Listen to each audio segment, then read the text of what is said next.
Wonder Woman, 1984. The trailer finally dropped. We talked about this a little bit yesterday about how it was going to drop, and now officially it's here.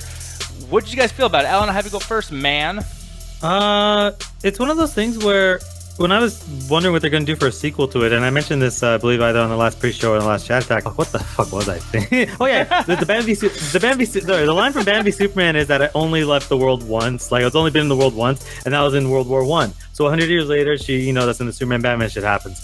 And she said she didn't leave, but this is weird that, like, I guess she's been around for a while.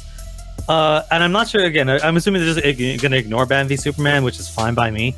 Yeah. But it feels like this is intentional. It feels like everything they're doing is intentional. They picked the 80s for a reason. They picked having Steve Trevor come back. They picked a lot of this stuff for a reason. I'm just curious what they're going for. Part of me thinks that this trailer is lying, but in a good way. I feel like when we walk into this movie, it's going to be some bullshit we won't see coming. I feel like, even having Steve Trevor back or whatever, that's kind of annoying. It also makes me not really respect whatever grounded rules that they may have. Like, she's going to bring him back because she did a deal with somebody who had the power to actually bring back somebody who died way back in the day. Or somehow kind of like, we call that like reincarnation, whatever the case may be. Like, somehow he's going to come back. That's a thing. I'm curious what it is because everything here feels intentional. Because they could have easily just did a safe sequel, like, oh, we're going to have her in World War II, or we're just going to skip to modern day and just do some other bullshit. But it feels like they're picking these time periods for a reason. Even in the trailer, they couldn't help but show this in the trailer where it's like he's doing the fish out water thing in reverse because she was doing that in the first one. And now he's like, oh, what's this?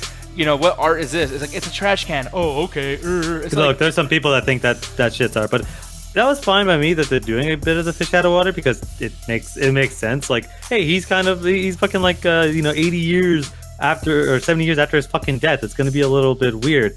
Like, I don't think they're gonna play that whole. They'll probably do what they did in the Wonder Woman movie where they have the weird sequence of her like getting clothes and then walking out with a sword and shield. I laughed my goddamn ass off when I saw that. We didn't see the movie yet. This is 100% judgment of the trailer and what we got in terms of like giving our own prediction of what the movie would turn out because of the trailer.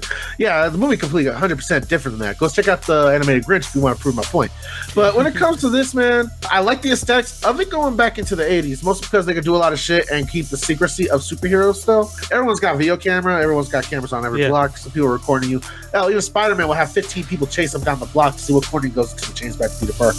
Yeah. So I like the idea that they're using the 80s as a good way to keep the secrecy still. The one thing I have a little problem with, it looks like this is going to take place in the Middle East, and I can't wait to see all the fucked up political situations this movie does, because they didn't give a fuck about the last one. See, it would take balls for them to do that, though, and I would appreciate that. All I'm saying is, canonically, until proven otherwise, World War II did not happen in the DCU.